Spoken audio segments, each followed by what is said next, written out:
Tagaan ta mo og tips about godly and sikta or relihiyon. Ang godly, iyang gikinabuhi ang pulong sa Ginoo everyday. Kung nahimaya ba ang Ginoo sa iyang kinabuhi, dira siya ga-focus. Nakadepende siya sa wisdom ni Lord, sa Holy Spirit kung unsay giistorya sa iyaha. Dili siya makipaglalis-lalis dire kay mawala iyang dihog, as I said. Dili ko mo level dira. Because the time for now is spirit by spirit. Ug magsige kag lalis-lalis dira, do you think na salvation mahitabo ana? Wala. Dili mo maluwas ug dili mo mosulod sa amo ang iglesia. Ang mukhaon og baboy maimpierno. Daghan kayo puro mana so ang mosulod sa inyong nga baguhanon mag-ana. Maglibog og asa. There is no power, there is no anointing. Walay anointing. Gabasara mo og Bible nga, mura mo gabasa og dictionary. You cannot see the kingdom of God. You cannot see the heavenly things. Why? There is no power. Walay guiding sa Holy Spirit, as I said. Isog pa mo ka dira, manunglo pa mo. Kanay maya bang Ginoo magsimog lalis-lalis dira. Di may mayang Ginoo ana oy. You think? Ang inyong panghuna, ang panghuna-huna manggod, sikta manggod, tawo ba? But when we talk about God, hindi eh. Kay ug ang panghuna-huna sa Ginoo pareha na inyong sikta, dili mo maluwas ug dili mo mosulod sa awa na. Gipanglungkuan na migluo ko anron. Gipamutlan ako ginhawa kay wa man ko ni agree anang inyong mga sikta ron. Wa na giputlan ako ginhawa ani ug ingon ana ang Ginoo. But God is a good God. God has given us a lot of chances to repent. Maura gud na ug imo bang ug nahimaya bang Ginoo sa imong kinabuhi. Mo na pinaka-importante kan imong relasyon sa Ginoo. Like what I said in my life, lagi ako nagsasabi, Lord, search my heart, Lord. If there's anything wrong with me, then sorry. Then teach me your way, Lord. Yung lagi kang, meron kang humbleness lagi kay Lord. Tapos nakikita mo yung Holy Spirit, mafe-feel mo, na-open yung third eye mo that there is a kingdom of God, there is heavenly things. Wala kasabot ang uban ani, maglalis na pod. Bahala mo dira. Mao ni pinakadakong lisod kung ato ang panabot sa gitawag og balaang kasulatan, personal or opinion lang. Ngano man kay mahulog nga ang Ginoo, ang Dios nga atong giila subject sa ato ang pagbati or subject sa ato ang feelings. Kung maka-feel ta og dili maayo yung tag dili man ang Dios man naglambag sa kuani. Kung maka-feel po ta og ganang maayo, ay ang Dios ang naglambag sa kuani. Wrong. Dili ingon ana ang nakasulat sa balaang kasulatan kay ang Dios dili subject sa ato ang feelings. Kita ang subject sa Dios, dili ang Dios mo subject sa ato ang feelings. Ngunit kung ato ang basahon ng balaang kasulatan, ang paglamdag sa balaang espiritu dili individual, kung dili ang paglamdag sa Espiritu Santo gipaagi niya sa iyahang gitawag og simbahan. O kabantay mo atong yunoko nga nagbasa og kasulatan unsa may nahitabo. Sa dihang nagbasa siya, wa siya kasabot, feelings niya nga wa siya gituog kasabot. Unsa may nahitabo, gabuot-buot ba sa desisyon nga ningon siya nga dapat kung musabot ay gilamdagan ko sa Espiritu Santo? No. Gipadadaan siya tao nga mo'y mutudlo sa balaang kasulatan para makasabot siya. So ang wisdom nga naa didto dapat naay teacher. Every time nga nagbasa ka sa balaang kasulatan dapat naay magtudlo kay again basa na gani libro na gyud ay teacher. O niya ang responsableng teacher mautong gisugo sa Ginoo nga maoy mo tudlo mahitungod sa iyahang gitawag og kabubuton. Og pinaagi niini di ato may baw-an kung nakasunod ba ta niya o wala. So, karon nahulog nga ang Espiritu Santo sumala pa sa presentation ini nga atong higala. Nahulog ang Espiritu Santo ba nga kanang feel na ko nga naramdagan ko niya, feeling na ko nga gigiyahan ko niya. Sayop nga naman kay diha mahitabo nga diin ang ato magong pangunahuna ang ato magong mga decisions dili mo siya perfect. Mag-usab-usab man gud siya. Unya ang Espiritu Santo dili mag-usab. Dili pud siya mag-usab-usab. Kung unsa iyang gisulti dinhi sa usa, mo pigisulti niya didto sa gitawag sa uban. May bato nga usa sa mga pamaagi nga mahibaw-an nato nga tama ang nakasulat sa balaang kasulatan kay bisan pag nagkadaiya ang ilahang mga lugar o ang ilang mga panahon, usa ang ilang tumong o musok lang pa ba, nagka-rhyme ba ang ilahang gitawag og mga writings sa balaang kasulatan. Tungod kay usa lang ang naglamdag. Karon, tanawan ng panahon karon, niabot not less than 45,000 sects. Ang naa sa tibuok kalibutan, mga sekta na puros. Puro nagaangkon nga parehag ani pangunahuna nga ang Espiritu Santo naglamdag sa atong kaugalingon, tawag ining feeling nato ng Espiritu Santo. Ingon, kung ano lang panabot, daghang king mga sikta, mga buto. Nga naman, sa hinungdan nga, opinionated kaayo ang pagbasa sa balaang kasulatan.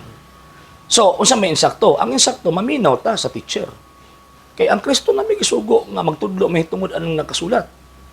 Kaysa man ang teacher, siyempre ngayang simbahan. Nga naman kay Ephesians chapter 3, verse 10, gihatag sa Dios ang iyang kaalam sa nagkalain-laing paagi diha sa simbahan. Diba? O, Acts chapter 2, gipadad ang Espiritu Santo. Dili man individual. Ang simbahan may gipadadaan. Muna every time nga maglibog ta concerning sa nakasulat, dapat musangguni ta sa simbahan. Thirdly, pag musupak ka sa tudlo sa iglesyang gitukod ni Kristo, wa ni mo dawata si Kristo.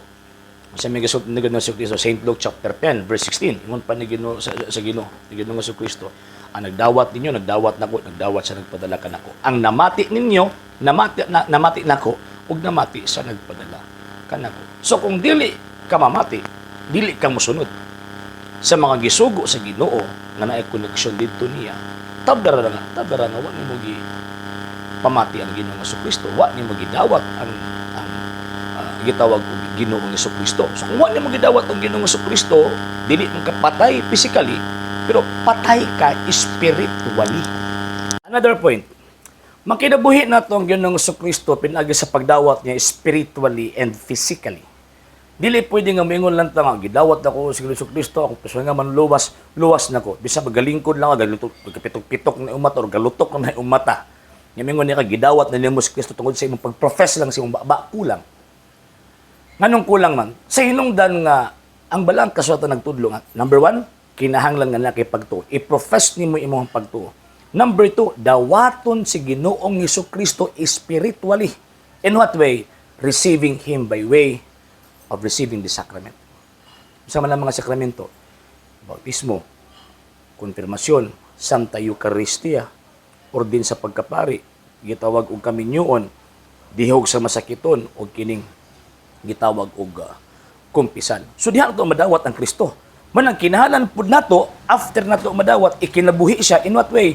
I-preserve ka ng grasya, pinaagi sa paghimo og mga maayong binuhatan. Kay mawagtang man na og maghimo ka og dautan or maghimo kag supak sa kabubuton sa Ginoong Dios. So mo na nga kanang gingon nga magkinabuhi diha ni Kristo, buti pasabot uban ka ni Kristo. So kay uban mga Ginoong Kristo, katong Kristo nga imong gidawat by way of the sacraments. Katong Kristo nga imong gidawat gikinabuhi nimo. Giadlaw-adlaw nimo nga giampingan kung baga ang grasya ni Kristo sa gitawag og kalag dili na pareha sa inyo nga sus Ginoo. Dili man ningon anang gisutis bala ang kasulatan. Nya pamaagi pud na siyawa nga kana bitong subjective kaayo ba? Subjective kaayo ang interpretation concerning sa kaluwasan. Subjective in the sense ba kamoy magbuot. Dili ba ingon ana? Ang balaang kasulatan ang Dios mo magbuot. Dili kamo, dili kita. Muna kinahanglan mo subject sa pagbuot sa Ginoong Dios. O pinaagi na yung pagsubject sa Ginoong Dios, mo nang musulod kag simbahan, mudawat kag mga sakramento, musunod ka sa mga doktrina, mutuo ka. I-profess ni mga doktrina kay dili pwedeng ibuwag ang simbahan, ang doktrina og maayong pagkinabuhi uban ni Ginoong Kristo. Kay kung mabuwag na, dili na mo igitudlo sa mga apostol. Og lahi ng imong Kristo gituhan.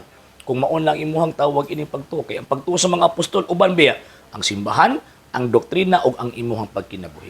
Nya ang imuha kay nawa ng simbahan, nawa ng gitawag doktrina, pagka man buot-buot na lang ka og dili ingon ana. So buti pasabot lahi na nga Kristo ang imong gituhan. Di na may Kristo nga nakasulat sa balaang kasulatan. And remember, usa lang ka Biblia ang ato ang isgutan o nya basahan nagsakto kung nahaom ba na imong pangunahuna sa nakasulat sa balaang kasulatan. Kaya kung wala na nahaom imong pangunahuna sa balaang kasulatan, buti pasabot yawa niya gatudlo nimo, gigamit lang nga tawag ini nga from kining maong gitawag og balaang kasulatan. Okay? Sa hindi pa po nakapag-follow sa mga pages po natin, i-follow niyo po yung mga pages po natin, RJ Horolanciano II.TV, Argumento page, Kuya Apologist TV page and RJ's Vlog 2022.